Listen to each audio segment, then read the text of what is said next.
When did I first notice it? That's the question I've asked myself 100 times since all of this began. Maybe it was a collection of little things. Tiny moments that didn't feel significant at the time, but started adding up like a puzzle I couldn't ignore. Emma and I had been married for nearly 10 years. We weren't perfect. Who is? But I thought we were solid. A team. Lately, though, I started feeling like an outsider looking into my own marriage.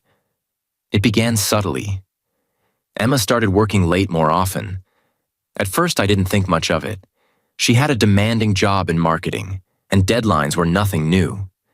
But then it became predictable.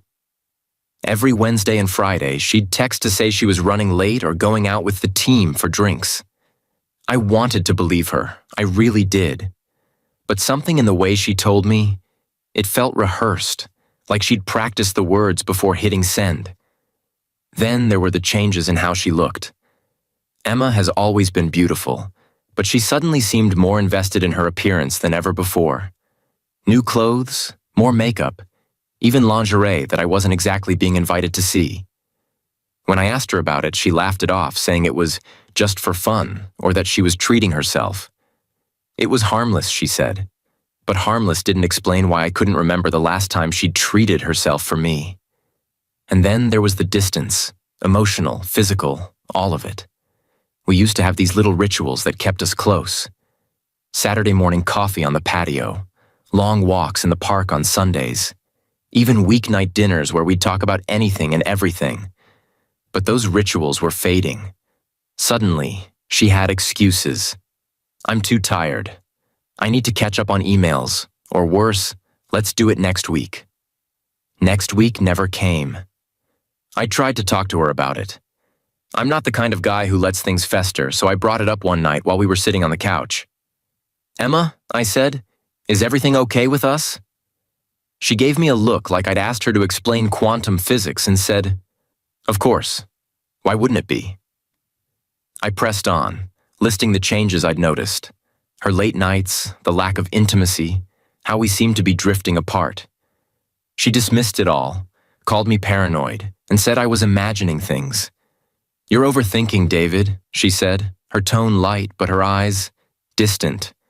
I wanted to believe her, I really did. But the feeling in my gut wouldn't go away. That's when I started noticing other things I couldn't ignore. She started keeping her phone closer, guarding it like it held state secrets. She'd step outside to take certain calls or wait until she was in another room to text. It was subtle, but it was there. And every time I asked her about it, she had a ready answer. Always plausible, never convincing. I felt like I was losing her, but I didn't know how to stop it. So I started watching, paying closer attention to the little things.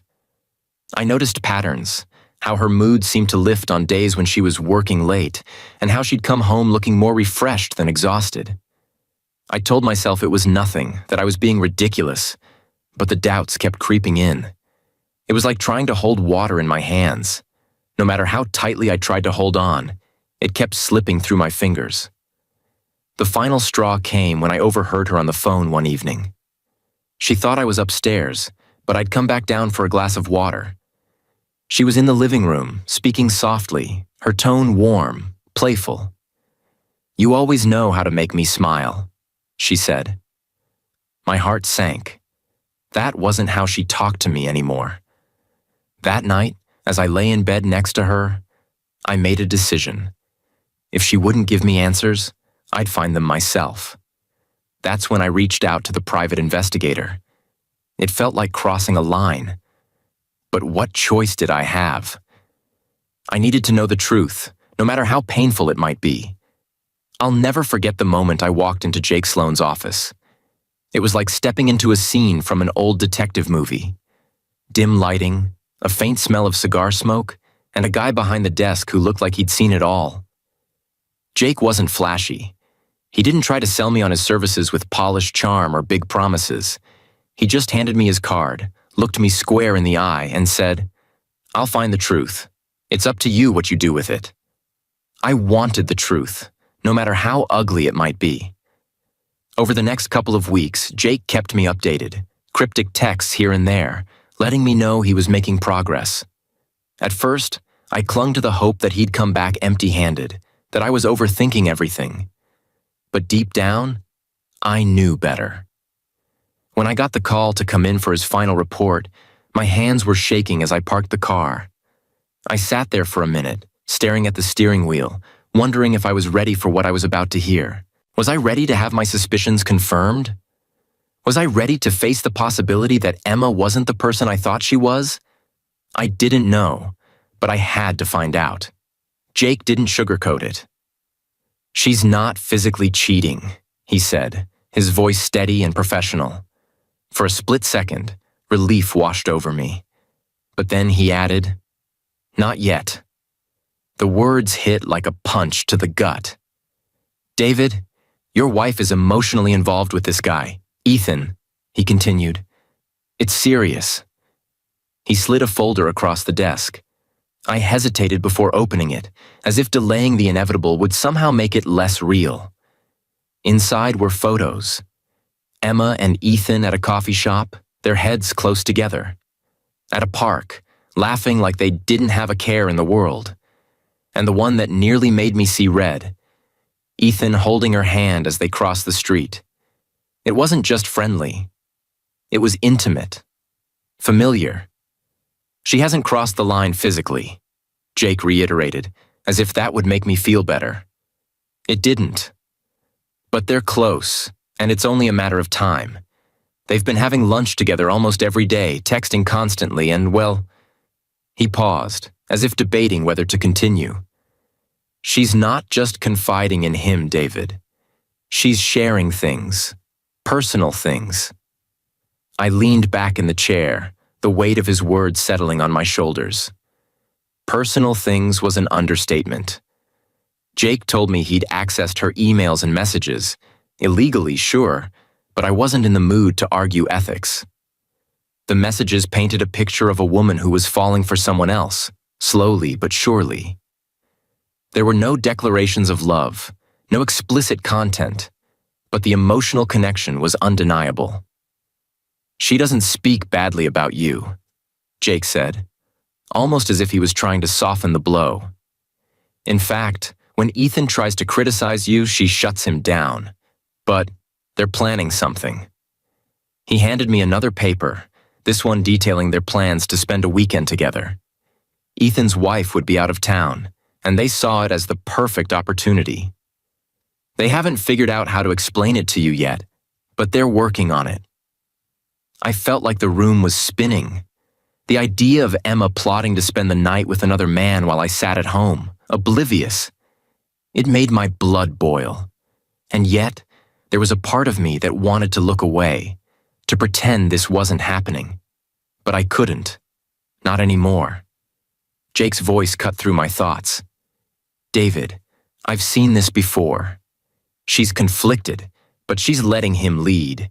He's the one convincing her that this will somehow fix your marriage, make her appreciate you more. It's manipulation, plain and simple." I clenched my fists, the anger bubbling just beneath the surface. "What do I do?" I asked, my voice quieter than I intended. "That's up to you," Jake said. "But I'll keep monitoring her. If anything changes, if they escalate, I'll let you know." As I left his office, the folder tucked under my arm, I felt like I was carrying the weight of the world. The truth was out now, and there was no going back. Emma might not have physically cheated yet, but in my eyes, she'd already crossed the line. I drove home in silence, the photos and messages replaying in my mind. This wasn't just about Ethan. This was about us, about everything we'd built over the years, and how it was all starting to crumble. And as much as it hurt, I knew one thing for certain. I couldn't let this continue. Something had to change. The drive home from Jake Sloan's office was a blur. The streets were the same, the lights unchanged, but everything looked different. Or maybe I was the one who had changed. I gripped the steering wheel tightly, the folder sitting on the passenger seat like a silent witness to my unraveling thoughts.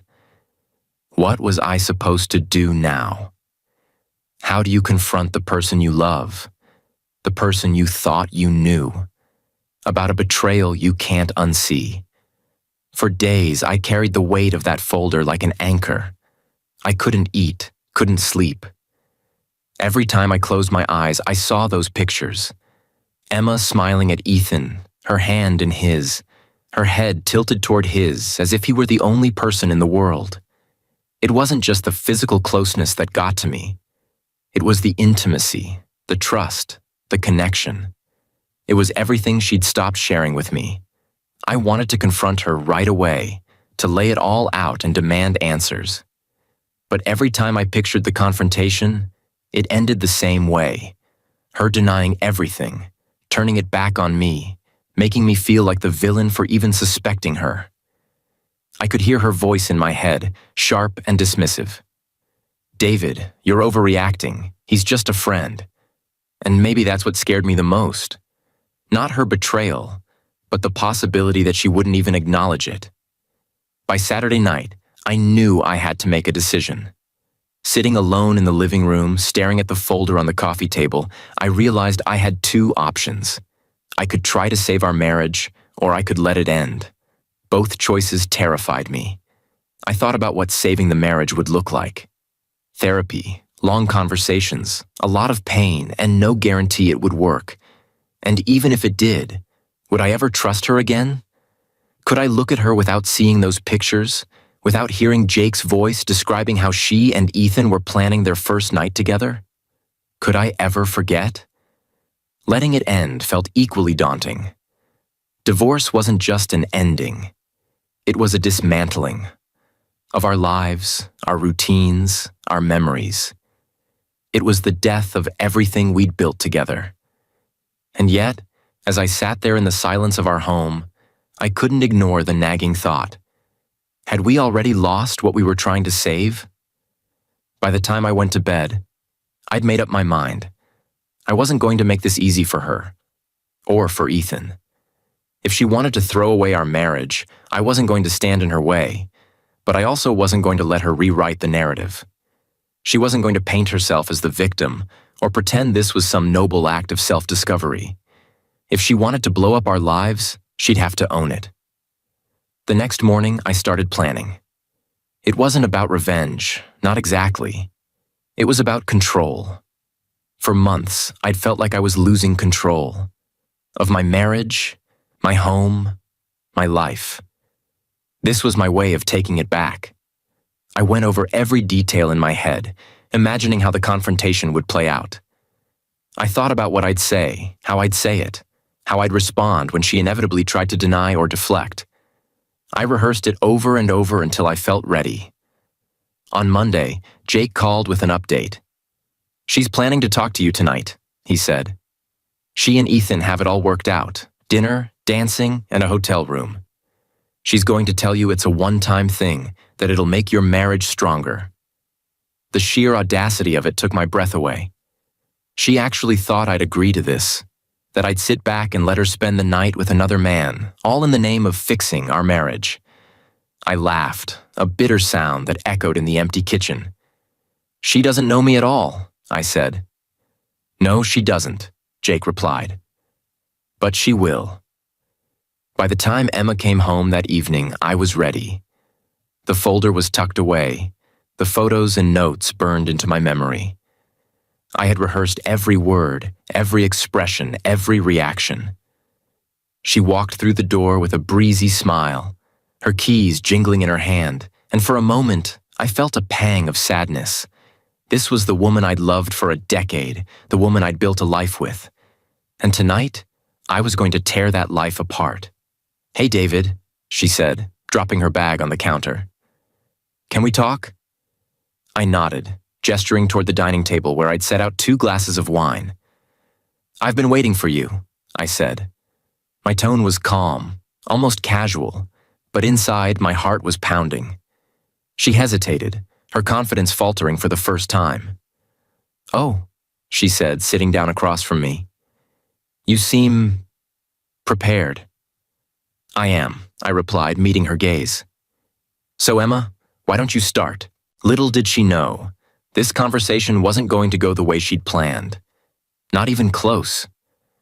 By the time Emma sat down across from me, I could feel the tension in the room rising, thick and heavy like a storm cloud about to burst. She wasn't her usual confident self. Something about my demeanor had unsettled her. Good. I wanted her off balance. I wanted her to feel just a sliver of the unease I'd been living with for weeks. So, I began, pouring the wine with deliberate calm. What's on your mind? Emma shifted in her seat, avoiding my eyes. She picked up the glass and took a long sip before finally speaking. David, she started, her voice unusually soft. You know I love you, right? I didn't respond. Instead, I leaned back in my chair, watching her carefully. She took a deep breath and continued. I've been thinking about us, about our marriage, and I feel like maybe we've gotten stagnant. Stagnant. The word hung in the air like a bad smell. I resisted the urge to scoff and simply nodded, urging her to continue. I've been talking to someone about it, she said, her voice faltering slightly. A colleague. Ethan. There it was, the name I'd come to hate. I kept my face neutral, though inside I could feel my blood beginning to boil. He's been really supportive, she added quickly, as if to soften the blow. He's helped me see things in a new light. I finally spoke, my tone measured. Supportive, huh? And what exactly has he been supporting? Emma froze for a moment, her cheeks flushing. It's not like that, David. He's just a friend, someone to talk to. Is that what friends do? I asked, leaning forward slightly. Hold hands, exchange kisses, plan overnight stays in hotel rooms?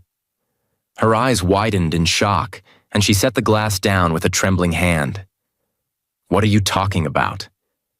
You really thought I didn't know? I said, my voice steady but cold. Emma, I've known for weeks. I've seen the pictures. I've read the reports. I know everything. She stared at me, her mouth opening and closing as if she were searching for words but couldn't find any. Finally, she whispered, David, it's not what you think. Oh, it's exactly what I think, I snapped, my patience wearing thin. You've been emotionally cheating on me with Ethan. You've been planning to spend the night with him, to cross the line completely. And the worst part?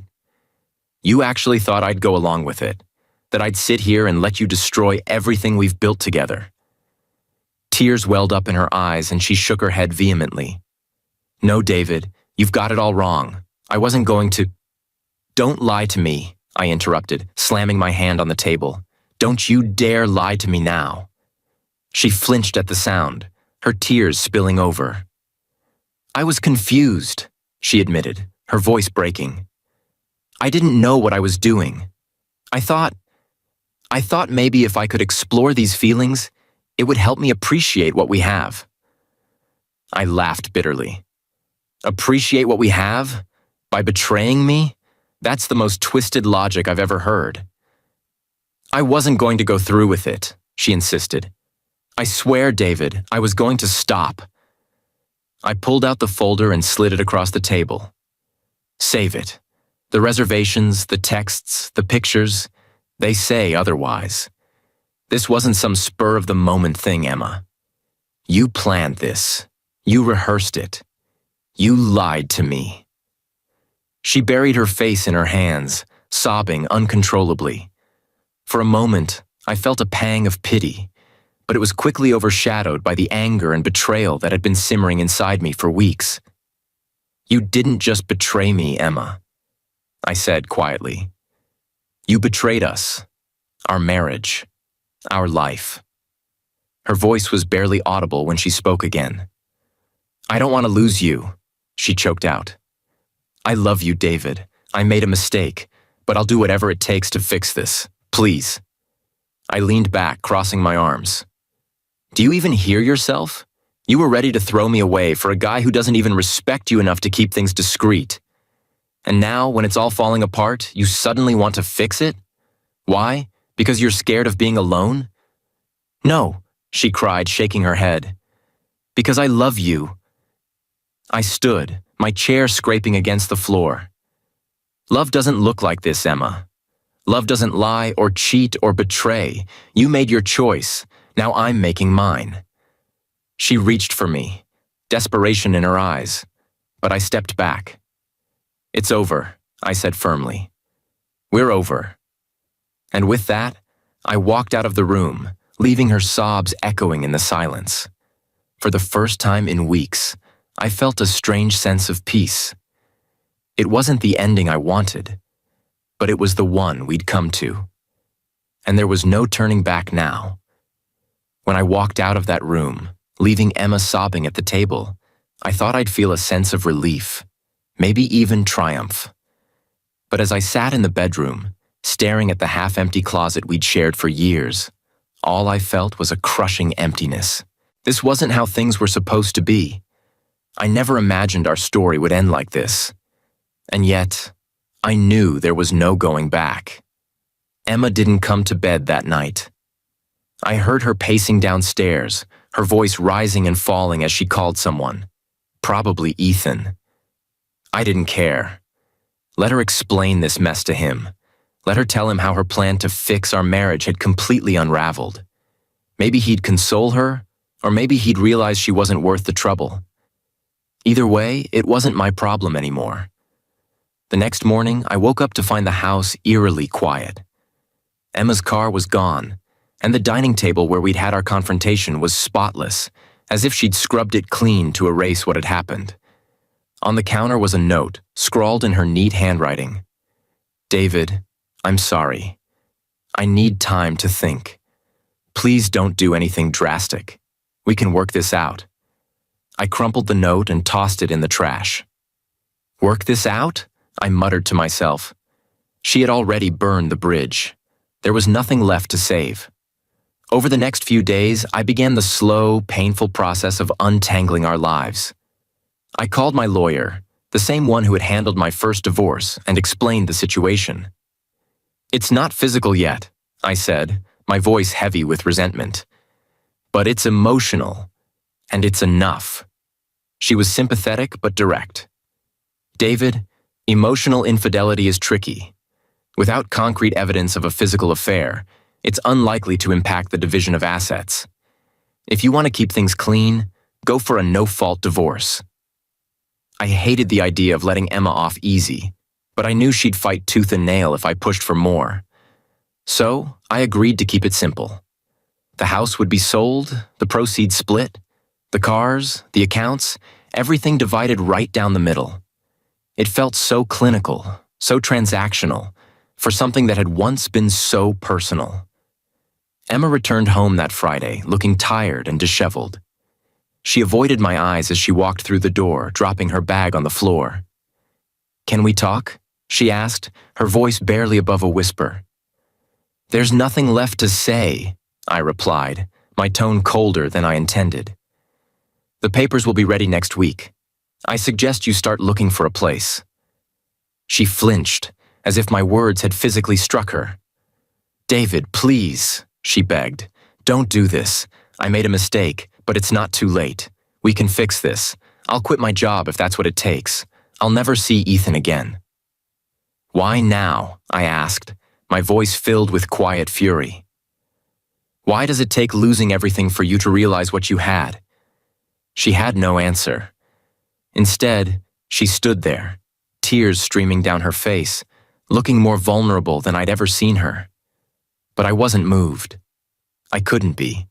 Not after everything. The weekend passed in a tense silence. Emma stayed out of my way, retreating to the guest room and avoiding any interaction. Meanwhile, I started packing up my things, boxing up years of memories that now felt like lies. Every photo, every trinket, every little reminder of our life together, it all went into storage.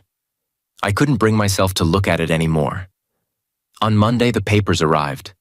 I handed them to Emma without a word, watching as her hands trembled while she flipped through the pages. You really mean this, she said, her voice filled with disbelief. I do, I replied, my tone firm. Sign them, Emma, let's end this.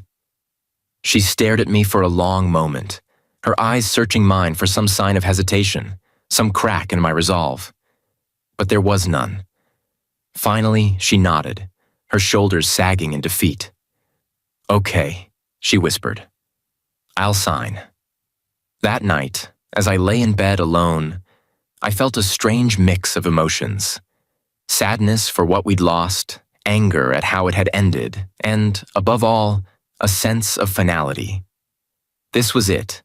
The life we'd built together was over, and there was no going back. For Emma, the fallout had just begun. Ethan's interest in her waned almost immediately after our confrontation. From what I heard later, his wife discovered their relationship and filed for divorce, leaving him scrambling to save face. Emma was left alone, her career in shambles, her reputation tarnished. For me, the fallout was quieter but no less profound. I moved into a small apartment, focusing on rebuilding my life one step at a time. The road ahead was uncertain, but for the first time in months, I felt like I was moving forward, leaving the past behind. The days after Emma signed the divorce papers were a blur of logistics and emotional detachment. Once, we had worked together to build a life. Now we were unraveling it piece by piece. It was surreal, deciding who would keep the dining table, who wanted the coffee maker, and how to divide the photos we'd taken over the years. Each choice felt like a tiny death, another nail in the coffin of our marriage. The house was the hardest part. We'd bought it 10 years ago, a symbol of everything we dreamed of. Stability, love, a future. Now it was just an asset to be liquidated. We listed it with a realtor and kept our conversations strictly business. Emma seemed fragile, her voice cracking when we discussed showings or repairs. I didn't have the energy to comfort her anymore. "I'll move out first," I told her one evening. "You can stay here until it's sold." She looked at me, her eyes red from crying. "David, you don't have to leave. We can—" "No," I cut her off. "This house doesn't feel like home anymore, not after everything." I packed my things over the course of a week. Every box I sealed felt like I was burying another part of myself. The photos went into a storage unit, the wedding album buried beneath piles of random junk I didn't have the heart to sort through. I left behind the furniture, the decor, even the little trinkets Emma had picked out over the years. I didn't want any of it. When I finally moved into my new apartment, it was both liberating and suffocating. The space was small, barely more than a living room, kitchen, and bedroom, but it was mine. There were no memories here, no ghosts of what could have been. Still, the silence was deafening. I hadn't realized how much of my identity was tied to being Emma's husband until I wasn't anymore. Meanwhile, Emma tried to reach out. Texts, emails, even a voicemail or two. They all said the same thing. "I'm sorry. Can we talk?" I ignored everyone. What was there to say? She had made her choice, and I was done cleaning up the mess. The day we met at the bank to close our joint accounts was the first time we'd seen each other since I moved out. Emma looked different. Thinner, her eyes shadowed with sleepless nights. She barely spoke, and I didn't offer anything to fill the silence. When the paperwork was done, she hesitated, her hand lingering on the pen. "David," she said softly, "I miss you." I looked at her, really looked at her, and for the first time, I didn't feel anger or sadness. I just felt empty. "Emma, we can't go back," I replied. "You know that." She nodded, tears pooling in her eyes. "I know," she whispered. The divorce was finalized a month later. It was a simple process, thanks to the no-fault laws in our state. The house sold quickly, and the proceeds were split evenly. Emma got a modest apartment nearby, while I stayed in my little rental, slowly rebuilding my life. Ethan was long gone by then. After his wife filed for divorce, he had no interest in pursuing anything serious with Emma. From what I heard, he moved on quickly, dating a younger woman and leaving Emma to pick up the pieces of her shattered life. I didn't feel sorry for her. Not really. She'd made her bed, and now she had to lie in it. As for me, I focused on moving forward. I threw myself into work, eventually landing a promotion that came with a significant pay bump. I started reconnecting with old friends, rediscovering parts of myself I'd forgotten during the years I spent trying to hold my marriage together. But it wasn't all easy. Nights were the hardest. Lying in bed alone, staring at the ceiling, wondering what I could have done differently. The truth was, I had done everything I could. I had loved Emma with everything I had, and it still wasn't enough. That realization hurt more than anything else. 2 years later, I heard through a mutual friend that Emma was still struggling to find her footing. She'd dated a few men, but nothing stuck. She was working at a small marketing firm, barely making ends meet. I didn't feel satisfaction in her downfall, just a quiet sense of closure. We were two people on separate paths now, and I had finally let go of the bitterness. I wasn't the same person I was when we met, or even when we divorced. I was stronger now, more self-assured. I had learned the hard way that love isn't enough if one person isn't willing to fight for it. And while I still carried the scars of our marriage, they no longer defined me. I was free, and for the first time in a long time, I was happy. When the ink dried on the divorce papers and the house was sold, I felt an overwhelming sense of relief. Not joy, not triumph, just relief. For the first time in years, I didn't have to wonder if Emma was lying to me, sneaking off, or texting someone else. I didn't have to second-guess every interaction or analyze her every word. The weight of suspicion and betrayal was finally gone. The first few months in my new apartment were quiet. Too quiet. I spent most evenings sitting on my second-hand couch, staring at the blank walls, unsure of what to do with myself. I didn't miss Emma exactly. I missed the life we'd built, the routines, the companionship, the sense of purpose that came from being part of a partnership. But those things had been gone long before we signed the papers. Work became my sanctuary. I poured myself into my job, taking on extra projects and volunteering for late hours. It wasn't glamorous, but it kept my mind occupied. And then, out of nowhere, an opportunity presented itself. My old company, the one I'd left years ago, reached out. They were struggling after a series of poor management decisions and wanted me back. It felt ironic. While my marriage had crumbled, my career was poised for a comeback.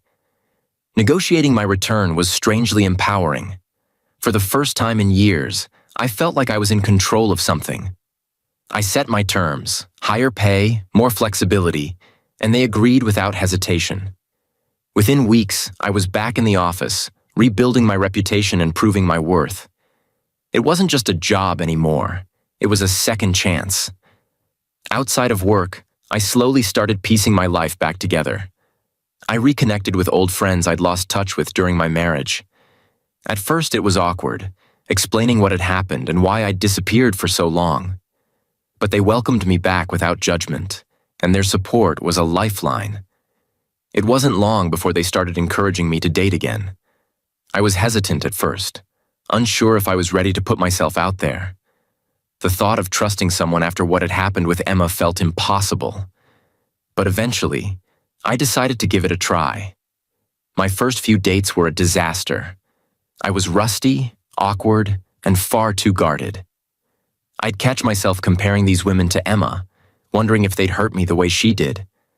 But slowly, I started to let go. I learned to enjoy the process, to appreciate the novelty of meeting new people and hearing their stories. And then I met Sarah. She wasn't flashy or overconfident. She didn't try to impress me with grand gestures or charm me with carefully rehearsed lines. She was kind, straightforward, and refreshingly honest. On our first date, we talked for hours about everything from our favorite books to the struggles of rebuilding after failed relationships. She understood what it was like to start over, and that connection made all the difference. With Sarah, there was no pretense, no games. She didn't make me feel like I had to prove myself or earn her affection. For the first time in years, I felt seen and valued for who I was, not for what I could offer or what I'd accomplished. It was terrifying and exhilarating all at once. As we got closer, I found myself opening up in ways I hadn't before. I told her about Emma, about the betrayal and the divorce, about how I'd lost myself in the process. She listened without judgment, her gaze steady and reassuring. "You're stronger than you think," she said one evening, her hand resting lightly on mine. "You've been through so much, but you're still here. That says a lot about you." Her words stayed with me. They reminded me that while Emma's betrayal had shaped me, it didn't define me. I was more than the sum of my failures and heartbreaks. I was still capable of love, still worthy of happiness. 2 years after the divorce, I found myself standing in a small, sunlit chapel, holding Sarah's hands as we exchanged vows. It was a quiet ceremony, just close friends and family. No grand spectacle, no elaborate decorations, just the two of us, promising to face whatever came our way together. As I looked into her eyes, I felt a sense of peace I hadn't known in years. Emma, on the other hand, was still searching. I heard through mutual friends that she'd dated a few men, but none of them lasted. Her career had plateaued, and her social circle had dwindled. Part of me felt sorry for her. Not because I missed her, but because I knew how it felt to be lost, to wonder if you'd ever find your way again. Looking back, I realized that my divorce wasn't just an ending. It was a beginning. It forced me to confront my own fears, to rebuild my life from the ground up, to rediscover who I was without Emma. It wasn't easy, but it was worth it. And for the first time in a long time, I was truly happy. 2 years after the divorce, life had settled into a rhythm. Work was rewarding, and my relationship with Sarah felt like a fresh start, a chance to experience love without the weight of betrayal hanging over me. I rarely thought about Emma anymore. If she crossed my mind, it was fleeting, like a ghost from another life. That changed one crisp autumn afternoon when I ran into Julie, a mutual friend of Emma's and mine, at a local coffee shop. She was perched at a corner table sipping a latte, her usual warm smile lighting up her face when she saw me. "David," she exclaimed, waving me over. "It's been ages. How are you?" I hesitated for a moment before joining her. Julie had always been more Emma's friend than mine, but she was kind-hearted, and I figured there was no harm in catching up. We exchanged pleasantries, talked about work, life, and mutual acquaintances. But inevitably, the conversation shifted. "Have you heard from Emma lately?" she asked, her tone cautious. I shook my head. "No, not since the divorce. Why?" Julie hesitated, as if debating whether to continue. "Well," she said, lowering her voice, "I thought you should know. She's not doing great." Something about the way she said it made me pause. "Not doing great how?" I asked, keeping my tone neutral. "She's struggling," Julie admitted. "Work isn't going well, and she hasn't really been able to move on. I think the divorce hit her harder than she expected." I felt a pang of something. Not sympathy, exactly, but a muted sense of sadness. Despite everything, Emma had once been the person I planned to spend my life with. Hearing that she was floundering stirred an odd mix of emotions. Julie continued, "She still talks about you sometimes. I think she regrets what happened." I leaned back in my chair, processing her words. Regret? It felt like too little, too late. But I nodded politely, signaling to Julie that I appreciated her sharing. Before we parted ways, Julie said something that lingered with me long after I left the coffee shop. "David, you've really turned your life around. I'm happy for you. And honestly, I think Emma is too." Julie's words stayed with me for days. Not because I still harbored feelings for Emma, but because they forced me to confront the emotional residue I hadn't fully addressed. Regret, anger, sadness. They were all still there, buried beneath the surface, waiting for moments like this to bubble up. One evening, as I sat with Sarah watching the sunset from our balcony, I found myself opening up in a way I hadn't before. "I ran into Julie the other day," I said, my voice quiet. "She told me about Emma." Sarah turned to me, her expression calm and supportive. What did she say? That Emma's struggling, that she regrets what happened, I replied. I hesitated before adding, it made me realize I've never fully let go of the past, not entirely. Sarah reached for my hand, her touch grounding me. It's okay to feel that way, she said softly. What you went through was traumatic. It's not something you can just erase. Her words gave me permission to sit with my emotions rather than push them away. Over the next few weeks, I reflected on my time with Emma. Not just the betrayal, but the good moments too. There had been laughter, love, and a sense of partnership once. It wasn't all bad. Recognizing that helped me see the marriage for what it truly was. A chapter in my life, not the whole story.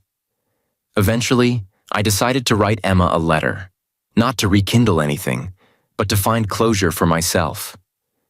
In it, I thanked her for the good times, acknowledged the pain we'd both endured, and wished her well. I never sent it, but writing it felt like closing a door I hadn't realized was still open. Months later, I heard through Julie that Emma had moved to a new city, hoping for a fresh start. She'd found a modest job and was beginning to piece her life back together. She's doing better, Julie told me. I think she's finally finding her footing. Hearing that gave me an unexpected sense of peace. Emma's struggles weren't my responsibility, but knowing she was moving on allowed me to fully let go of the lingering guilt and sadness. As for me, life continued to flourish. Sarah and I got engaged, and our relationship deepened in ways I hadn't thought possible. She taught me that love doesn't have to be complicated or painful. It can be simple, honest, and restorative. On the day of our wedding, standing at the altar with Sarah, I realized how far I'd come.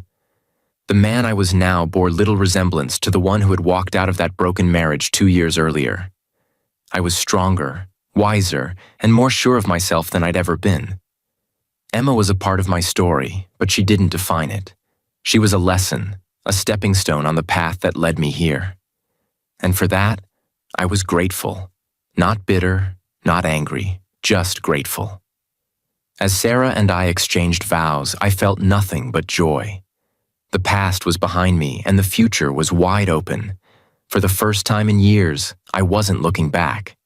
I was looking forward, ready to embrace whatever came next.